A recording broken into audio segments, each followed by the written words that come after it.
And there you have it, the closing bell at the New York Stock Exchange, signaling the end of the trading day. It was a bounce-back day on Wall Street.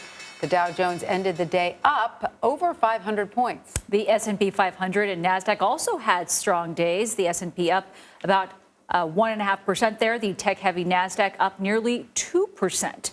Joining us now is Jeffrey Kleintop. He is a chief global investment strategist for the Charles Schwab Corporation. Thank you very much for joining us. Thanks for having me. Great to be with you. So, Jeffrey, what was driving the market today?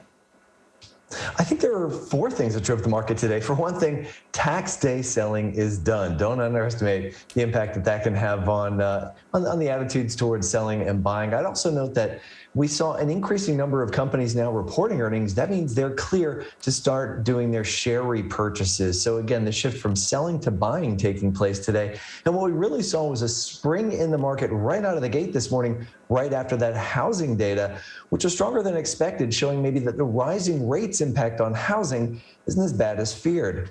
And I just had one more thing. Earnings reports continue to be better than expected and maybe a little bit more optimistic than some of the economists' take on the economic picture lately. That's interesting. All right. So, Jeffrey, we also saw that several airlines and Uber performed well today after that Florida judge voided the federal mask mandate on public transportation on Monday. Do you think that this positive trend for travel stocks could last, or is it too soon to say, considering the fact that health officials are warning that another wave of the virus could be coming? I think waving somewhat of an all-clear flag for travel is a potentially good sign, but we have to remember that fuel costs are really gone up, and that's going to be pushing up ticket prices, and that can act as a disincentive. So I think a lot of it will depend on the picture with inflation and energy costs. They've been receding a little bit in the commodity markets lately, but jet fuel prices are still high, and that's going to get passed on to those consumers. So it's a bit of a balance of factors. So I'd be a little bit cautious in embracing airlines today.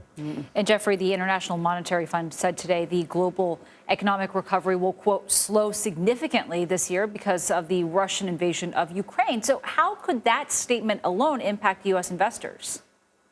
Well, I think you have to take a look at the numbers. They did downwardly revise their expectations for global growth, but they brought it down to 3.6%, and that's still above the 50-year average of 3.0%. So while they did downgrade it, we're still looking at above average global economic growth, though not in that range of 5 to 6% that had been pushing up inflation. So maybe this is a bit of a Goldilocks number from the IMF, and the economic growth rate is still average. It's not weak enough to really prompt dramatic fears of recession, but it may be just enough to ease up some of the inflation pressures in the second half of the year.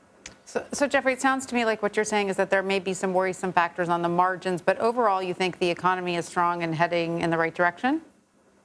Well, I think there are some risks as we look out longer term, particularly if the Fed remains on its path to hiking interest rates. But I think in the near term, we're not seeing any signs of slowing economic demand or any signs of a slowdown in earnings. Those are two of the most important drivers of the stock market. All right. Well, Jeffrey Kleintop, Chief Global Investment Strategist for the Charles Schwab Corporation. Thanks for joining us. We appreciate your insight. Thanks for having me. Great to be with you.